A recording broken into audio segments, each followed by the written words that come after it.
I'm sure if you have been on Twitter this week, you've seen the AOC smile at hashtag or AOC lied hashtag, because she is a liar. But we'll get to that in a second. I don't know what you guys tell your kids, if you have any, but every time my kids come from school, I ask them the same question. How was your day today? And what I mean by that is because I have set the precedent long before this question is, how was your behavior today? What did you learn? I want to hear all about it in its entirety, with which they should reply good, bad, okay, in response to their behavior, and then they tell me about their day.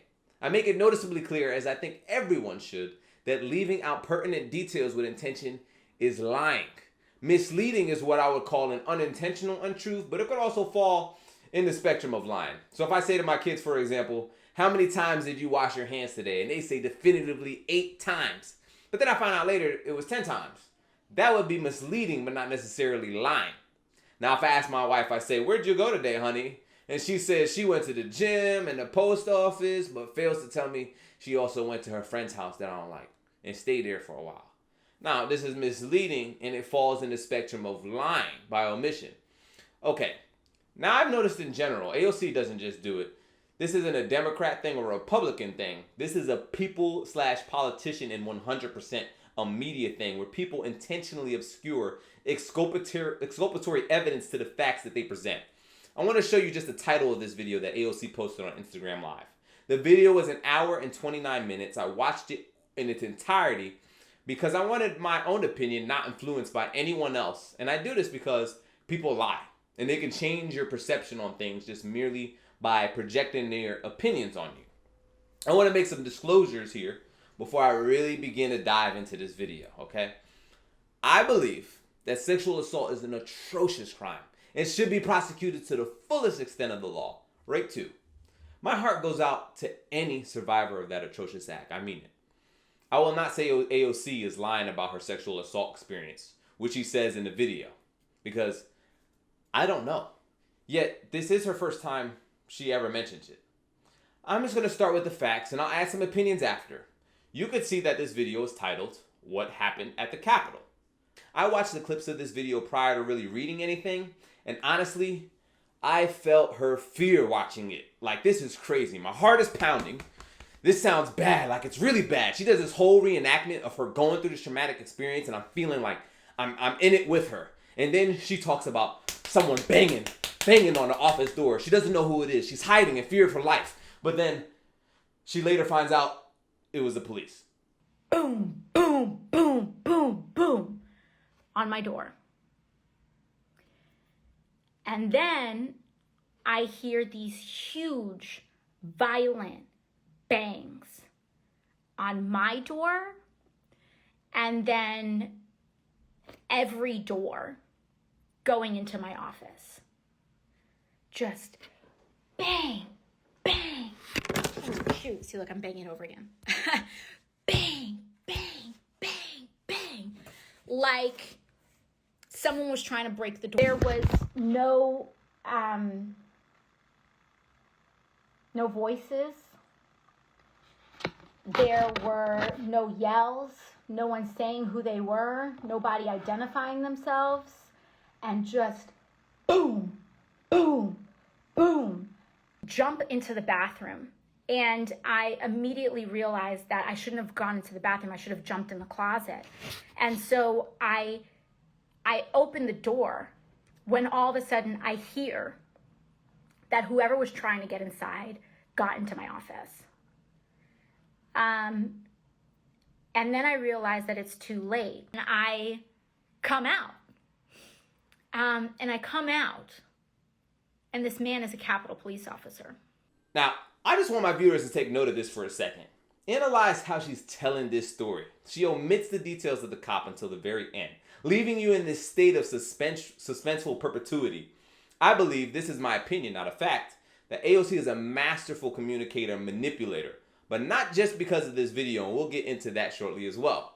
In this video, she claims that the beginning of her going through this traumatic experience was around 1:01 p.m. She's quite precise with the time, but coincidentally, no one knew anything was going to happen at this time. Many people weren't even aware of any threat. But perhaps she's confused? But here are the biggest kickers of this. The biggest disturbing point of this video is she leads you to believe she was physically at the Capitol. If you don't know, like most people don't, I didn't. When she keeps referring to her office, you would think, all right, yeah, that's at the Capitol, right? I mean, but it's not. Her office is across the street separated by a park. Her office is inside the Cannon building, and an alert was issued at 1:22 p.m. for people to relocate in the building to a safe place. Within 25 minutes, re-entry was authorized into that same building. Now, this is the part where it's clear AOC is a liar. She called her experience a near-death experience.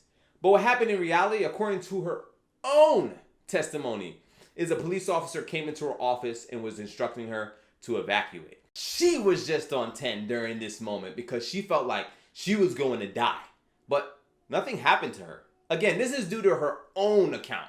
She goes to shelter with Representative Porter, and she says that Porter is basically chilling, sipping on coffee, but AOC is the one frantic. Now, I'm not dismissing her fear here at all because people react differently to events and stress in general. So she's completely entitled to feel like her life was in danger. But she made this video 3 or 4 days ago when she now knows all the facts of the events, which is important. Okay, so this is the part 2 where I'm starting to suspect even more that she has got to be lying. She accused Ted Cruz of almost getting her killed. But again, nothing happened to her. She didn't even see anything. She knows that when she accused Ted Cruz of this. She knows now she was never in any danger, but she says this about Cruz. This is after her traumatic experience. Ted Cruz was actually in the Capitol, for the record, while these insurrectionists are coming into the building. But yet, I haven't heard him pull the victim card once. Like, if anything, he's more of a victim than you. What is happening to this country where you can just pull the victim or race card at any moment? There's like zero limit. This actually undermines real victims because it makes people not believe victimhood anymore.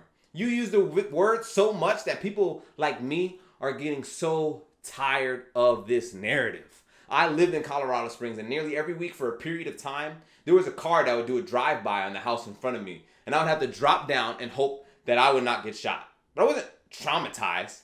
Now that's me. Maybe I'm different. This woman says she's from New York. I'm from New York. She's from the Bronx? Like, where did you live? Gunshots were daily or weekly and close. But you're telling me Ted Cruz tried to murder you? You reaching so hard. Whether you believe the election was rigged or not, I'm not going to argue it. Especially because the YT overlords already made it clear they would shut me down if I do. Ted Cruz is a senator. His job is to represent his constituents. Many people around the country, whether you agree or not, felt the election was a... You have AOC basically saying, too, that he's using the same tactics as an abuser because he said he would do it again. But he's supposed to represent his constituents, just like I would expect her to. You think that her socialist constituents are going to vote for her again if they found out she turned into a capitalist? Or if she quit driving her electric car when she claims to be an environmentalist? Our government is supposed to be divided. In fact, it should be divided more for more separation of power. Now, here's another reason why I say this woman is so manipulative. Besides her misleading title of her video, I remember when she accused Ted Yoho of calling her the B word. I don't know if it happened, by the way. Let's assume for video's sake, it's true. When she described the incident that occurred, she equated her personal experience with this man and equated it to an attack on all women, as she calls herself a representative of all women. If someone calls me a D-head or an a-hole, I don't take that term and say this is an attack on all men. There is points where this could be an attack on a whole group of people, but there has to be some clear indication of that. But this constant victim narrative serves zero purpose other than to make you feel oppressed at all given times. What is by far very impressive by the way AOC articulates herself is when she recounts her sexual assault experience, which is terrible and reprehensible. She recounts this. When she recounts this, the conversation becomes dangerous because now if you criticize her and the validity of her insurrectionist story at all, then you must hate women. And you don't want women to speak out about their sexual trauma. Like, that is a terrible conclusion to put on someone. If Ted Cruz almost murdered you, then surely by your own standard, you are promoting violence yourself. How dare you criticize my story? You're an abuser, and you're using the same tactics that abusers use. Where does this leave someone who's just telling the truth? You weren't at the Capitol, that's a fact. But now you're in this predicament where the mob is enraged in their emotions and in concurrence that you're attacking her because she was a sexual assault victim, or perhaps a minority. or even a woman. You AOC can't take any criticism without unleashing the mob. She did this to Representative Nancy Mace, who basically defended AOC and said Newsweek is sensationalizing this AOC video, and she didn't like it. And she also added insurrectionists never came into the building they were in.